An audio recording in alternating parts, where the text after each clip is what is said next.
Assalamualaikum warahmatullahi wabarakatuh. Salam sejahtera bagi kita semua. Om Swastiastu, Namo Buddhaya, salam kebajikan. Perkenalkan, nama saya Alvin Nurkolis, salah satu mahasiswa di sekolah tinggi swasta yang ada di daerah istimewa Yogyakarta. Di sini saya akan menjelaskan mengenai lembaga keuangan bank, lembaga keuangan non-bank, lalu perbedaan dari keduanya, dan yang terakhir yaitu contoh dari lembaga keuangan non-bank. Mari kita simak. Untuk yang pertama teman-teman, yaitu pengertian dari lembaga keuangan bank. Jadi, lembaga keuangan bank itu adalah lembaga yang memberikan pinjaman atau menyalurkan dana, menghimpun dana dari masyarakat, dan menyediakan jasa keuangan lainnya. Layanan yang biasanya diberikan oleh bank adalah tabungan umum, tabungan deposito berjangka, KPR, transfer antar bank, dan yang terakhir, transfer ke lembaga non-bank. Yang kedua yaitu fungsi lembaga keuangan bank. Apa aja sih fungsi dari lembaga keuangan bank itu? Untuk yang pertama yaitu penghimpun dana. Sudah jelas ya teman-teman, jadi lembaga keuangan mengeluarkan berbagai macam dokumen berharga seperti saham obligasi dan klaim keuangan lainnya. Yang kedua yaitu sebagai penyalur dana. Lembaga yang menyalurkan dana yang telah terhimpun kepada masyarakat agar mereka bisa menggunakannya. Yang ketiga yaitu pemberi pinjaman. Jadi lembaga keuangan juga berfungsi sebagai badan usaha yang memberikan pinjaman kepada masyarakat, terutama lembaga keuangan bukan bank. Contohnya yaitu Pegadaian. Nah, fungsi selanjutnya yaitu mempermudah kegiatan bertransaksi. Jadi, salah satu fungsi lembaga keuangan yang dampaknya paling bisa dirasakan oleh masyarakat, yaitu dengan kemudahan dalam melakukan transaksi keuangan. Yang terakhir yaitu fungsi likuiditas. Jadi, lembaga keuangan berfungsi sebagai lembaga yang mampu menyediakan uang cash di waktu yang tepat bagi masyarakat saat dibutuhkan. Untuk selanjutnya, saya akan menjelaskan contoh-contoh lembaga keuangan bank. Jadi di sini ada 3 ya teman-teman. Yang pertama yaitu Bank Sentral. Merupakan suatu badan usaha nasional yang berfungsi untuk menjaga stabilitas nilai mata uang yang berlaku di sebuah negara. Dan di Indonesia sendiri itu yang berperan sebagai bank sentral adalah BI ya teman-teman, atau Bank Indonesia. Yang kedua adalah bank umum. Lembaga yang menjadi perantara antara pihak yang memberikan dana dengan pihak yang membutuhkan dana. Lembaga yang satu ini juga melakukan layanan perbankan baik menggunakan prinsip konvensional maupun syariah. Dan yang ketiga yaitu BPR, Bank Perkreditan Rakyat. Lembaga keuangan yang menjalankan aktivitas usaha secara konvensional maupun syariah. Saya lanjutkan kembali. Nah, itu tadi saya jelaskan mengenai pengertian lembaga keuangan bank beserta fungsinya ya. Dan untuk poin kedua yaitu lembaga keuangan non-bank. Untuk pengertiannya sendiri yaitu badan usaha yang berfungsi mengumpulkan dana dari masyarakat dan menyalurkannya kembali lewat berbagai produk keuangan atau surat berharga. Nah, surat berharga itu dapat dijadikan sebagai investasi di masa yang akan datang dan bisa menaikkan kualitas hidup masyarakat. Selanjutnya mengenai fungsi dari lembaga keuangan non-bank. Yang pertama yaitu jelas ya, menghimpun dana dari masyarakat dengan cara menerbitkan surat-surat berharga, lalu menyalurkannya kembali dana tersebut untuk membiayai permodalan bagi perusahaan-perusahaan yang membutuhkan. Fungsi yang kedua yaitu menyediakan bantuan modal dalam bentuk kredit kepada masyarakat agar tidak terjebak dalam hutang atau bunga tinggi yang diterapkan oleh rentenir. Fungsi yang ketiga yaitu membantu pemerintah dalam upaya pembangunan di berbagai bidang, khususnya di bidang ekonomi dan keuangan. Nah, fungsi terakhir yaitu membantu mendorong pembangunan industri dan ekonomi melalui pasar modal. Oke teman-teman, itu tadi penjelasan saya mengenai pengertian lembaga keuangan non-bank beserta fungsinya. Nah, saya lanjutkan kembali mengenai apa aja sih contoh-contoh lembaga keuangan non-bank yang ada di Indonesia itu. Yang pertama yaitu Pegadaian, yang kedua pasar modal, yang ketiga ada sewa guna usaha atau leasing, yang keempat ada asuransi, yang kelima ada anjak piutang, yang keenam ada modal ventura, dan yang ketujuh ada koperasi simpan pinjam. Oke, kita lanjut ya teman-teman. Setelah kita mengetahui pengertian dari lembaga keuangan bank beserta fungsinya, lembaga keuangan non-bank beserta fungsinya, selanjutnya kita akan membahas mengenai perbedaan dari keduanya ya. Nah, perbedaannya yaitu yang pertama dilihat dari bagian fungsinya. Lembaga keuangan bank memiliki fungsi mengumpulkan dana dari masyarakat secara langsung, kemudian menawarkan jasa lain seperti menyimpan dana dengan jangka waktu tertentu, memberikan pinjaman, hingga memudahkan transaksi. Sedangkan lembaga keuangan non-bank mengumpulkan dana masyarakat secara tidak langsung dan menggunakannya demi berbagai keperluan. Selanjutnya yaitu terletak pada kegiatan usahanya. Lembaga finansial bank melakukan kegiatan-kegiatan usaha seperti pembukaan rekening baru, deposito, giro, pembayaran kartu kredit dan sebagainya. Sedangkan kegiatan usaha lembaga bukan bank meliputi penjualan surat-surat berharga seperti saham. Nah, walaupun berbeda, tapi jenis kedua lembaga ini sama-sama memberikan manfaat untuk masyarakat luas. Hal itu pun juga berpengaruh terhadap jalannya perekonomian di Indonesia. Oke, saya lanjutkan kembali. Jadi, tadi saya sudah menjelaskan mengenai perbedaan lembaga keuangan bank dan lembaga keuangan non-bank.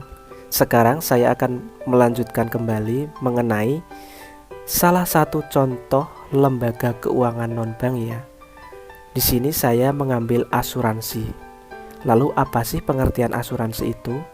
Menurut Undang-Undang Nomor 1 Tahun 1992 tentang usaha asuransi, asuransi atau pertanggungan adalah perjanjian antara dua pihak atau lebih, dengan mana pihak penanggung mengikatkan diri kepada tertanggung dengan menerima premi asuransi untuk memberikan penggantian kepada tertanggung karena kerugian, kerusakan, atau kehilangan keuntungan yang diharapkan, atau tanggung jawab hukum kepada pihak ketiga yang mungkin akan diderita oleh tertanggung yang timbul dari suatu peristiwa yang tidak pasti, untuk memberikan suatu pembayaran yang didasarkan atas meninggal atau hidupnya seseorang yang dipertanggungkan. Nah, itu pengertian asuransi menurut UU Nomor 1 Tahun 1992. Saya lanjutkan kembali ya teman-teman. Jadi tadi saya sudah menjelaskan mengenai pengertian dari asuransi. Selanjutnya saya akan menjelaskan kembali mengenai perkembangan asuransi. Nah, asal mula kegiatan asuransi yang dijalankan di Indonesia merupakan kelanjutan asuransi yang ditinggalkan oleh pemerintah Hindia Belanda. Sedangkan peraturan pemerintah Indonesia yang mengatur tentang asuransi baru dikeluarkan pada tahun 1976 dengan keluarnya surat keputusan Menteri Keuangan pada waktu itu. Nah, peraturan Menteri Keuangan ini kemudian tidak berlaku kembali setelah dikeluarkannya Undang-Undang Nomor 2 Tahun 1992 tentang usaha perasuransian di Indonesia. Lalu, untuk pembinaan atau pengawasan usaha asuransi di Indonesia juga didasarkan kepada Keputusan Menteri Keuangan Nomor 223 tentang izin perusahaan asuransi dan reasuransi, Nomor 224 tentang kesehatan keuangan perusahaan asuransi dan reasuransi, nomor 225 tentang penyelenggaraan usaha dan perusahaan reasuransi, dan yang terakhir yaitu nomor 226 tentang perizinan dan penyelenggaraan kegiatan usaha penunjang usaha asuransi. Untuk selanjutnya yaitu jenis-jenis asuransi. Apa aja sih jenis-jenis asuransi itu? Yang pertama bisa dilihat dari segi fungsinya ya. Dari segi fungsinya itu ada 3, yaitu asuransi kerugian atau non-life insurance, ada asuransi jiwa, life insurance, dan reasuransi atau reinsurance. Di asuransi kerugian itu meliputi ada asuransi kebakaran, peledakan, kecelakaan kapal terbang, dan lain sebagainya. Yang kedua yaitu asuransi pengangkutan melalui darat, udara, dan laut. Dan yang ketiga yaitu asuransi aneka. Di sini asuransi yang tidak termasuk dalam asuransi kebakaran dan pengangkutan. Di asuransi jiwa terdapat asuransi berjangka, asuransi tabungan, asuransi seumur hidup, dan annuity contract insurance atau anuitas. Nah, di reasuransi juga ada bentuk treaty, bentuk fakultatif, dan kombinasi dari keduanya. Untuk yang kedua, jenis-jenis asuransi bisa dilihat dari segi kepemilikannya. Di sini ada 4 ya. Asuransi milik pemerintah yaitu asuransi yang sahamnya dimiliki sebagian besar atau 100% milik pemerintah Indonesia. Yang kedua, asuransi milik swasta nasional.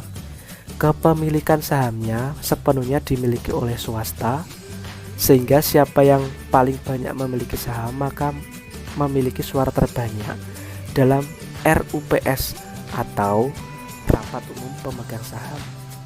Untuk yang ketiga yaitu asuransi milik perusahaan asing. Perusahaan asuransi jenis ini biasanya beroperasi di Indonesia hanyalah merupakan cabang dari negara lain, dan jelas kepemilikannya pun dimiliki oleh 100% pihak asing. Dan yang terakhir keempat, asuransi milik campuran merupakan jenis asuransi yang sahamnya dimiliki oleh campuran antara swasta nasional dengan pihak asing. Jadi sekarang masuk tentang keuntungan asuransi ya teman-teman. Jadi perusahaan asuransi sebagai lembaga keuangan tentu saja mengharapkan keuntungan atas usaha yang dijalankannya. Keuntungan ini digunakan untuk membiayai seluruh aktivitasnya. Demikian pula dengan nasabah yang mengharapkan polis asuransi akan menerima manfaat dengan jasa asuransi yang digunakan. Nah, keuntungan dari usaha asuransi untuk masing-masing pihak adalah yang pertama, bagi perusahaan asuransi sendiri, yaitu keuntungan dari premi yang diberikan ke nasabah, keuntungan dari hasil penyertaan modal di perusahaan lain, keuntungan dari bunga investasi di surat-surat berharga. Nah, itu tadi keuntungan bagi perusahaan ya. Untuk yang kedua, bagi nasabah, yaitu memberikan rasa aman, merupakan simpanan yang pada saat jatuh tempo dapat ditarik kembali, terhindar dari kerugian dan kehilangan, memperoleh penghasilan di masa yang akan datang, dan yang terakhir memperoleh penggantian akibat kerusakan atau kehilangan. Sekarang mengenai prinsip-prinsip asuransi. Di sini prinsip asuransi ada 6 ya. Yang pertama yaitu insurable interest, artinya berdasarkan hukum untuk mempertanggungjawabkan suatu resiko berkaitan dengan keuangan. Yang kedua, utmost good faith atau itikat baik. Dalam penetapan suatu kontrak haruslah didasarkan kepada itikat baik. Yang ketiga, indemnity atau ganti rugi, yaitu mengendalikan posisi keuangan tertanggung setelah terjadi kerugian. Yang keempat, proximate cause, artinya suatu sebab aktif efisien yang mengakibatkan terjadinya suatu peristiwa secara berantai atau beruntun. Yang kelima, subrogation, artinya hak penanggung yang telah memberikan ganti rugi kepada tertanggung untuk menuntut pihak lain. Yang keenam, contribution, suatu prinsip di mana penanggung berhak mengajak penanggung-penanggung lain yang memiliki kepentingan yang sama untuk ikut bersama membayar ganti rugi kepada seorang tertanggung. Nah, kita lanjutkan kembali untuk poin yang terakhir, yaitu mengenai jenis-jenis resiko. Jadi dalam pertanggungan asuransi terdapat berbagai jenis resiko yang perlu dihadapi. Besar kecilnya suatu resiko merupakan salah satu pertimbangan besarnya premi asuransi yang harus dibayarkan. Nah, resiko-resiko tersebut yaitu yang pertama, resiko murni. Artinya bahwa ada ketidakpastian terjadinya suatu kerugian, atau dengan kata lain hanya ada peluang merugi dan bukan suatu peluang keuntungan. Ya, contohnya rumah mungkin bisa saja terbakar, mobil yang dikendarai mungkin akan tertabrak, atau kapal dan muatannya mungkin akan tenggelam. Jadi dalam hal ini kerugian terjadi atau tidak terjadi sama sekali. Yang kedua yaitu resiko spekulatif. Artinya risiko dengan terjadinya dua kemungkinan, yaitu peluang untuk mengalami kerugian keuangan atau memperoleh keuntungan. Yang ketiga yaitu resiko individu. Di resiko individu sendiri dibagi menjadi tiga lagi. Yang pertama yaitu resiko pribadi, di mana kemampuan seseorang untuk memperoleh keuntungan akibat sesuatu hal seperti sakit, kehilangan pekerjaan, atau meninggal dunia. Yang kedua, resiko harta. Resiko kehilangan harta, apakah dicuri, hilang, rusak yang menyebabkan kerugian keuangan. Dan yang terakhir, resiko tanggung gugat. Artinya yaitu resiko yang disebabkan apabila kita menanggung kerugian seseorang dan kita harus membayarnya. Contohnya kelalaian di jalan yang menyebabkan orang lain tertabrak dan harus mengganti kerugian tersebut. Oke teman-teman, itu tadi penjelasan dari saya mengenai pengertian dari lembaga keuangan bank beserta fungsinya, lembaga keuangan non-bank beserta fungsinya, lalu ada juga perbedaan dari keduanya, dan contoh lembaga keuangan non-bank yang tadi sudah saya paparkan mengenai asuransi. Nah, semoga ilmu yang sedikit tadi bisa bermanfaat dan menambah wawasan bagi kita semuanya. Kurang lebihnya mohon maaf. Wassalamualaikum warahmatullahi wabarakatuh. See you.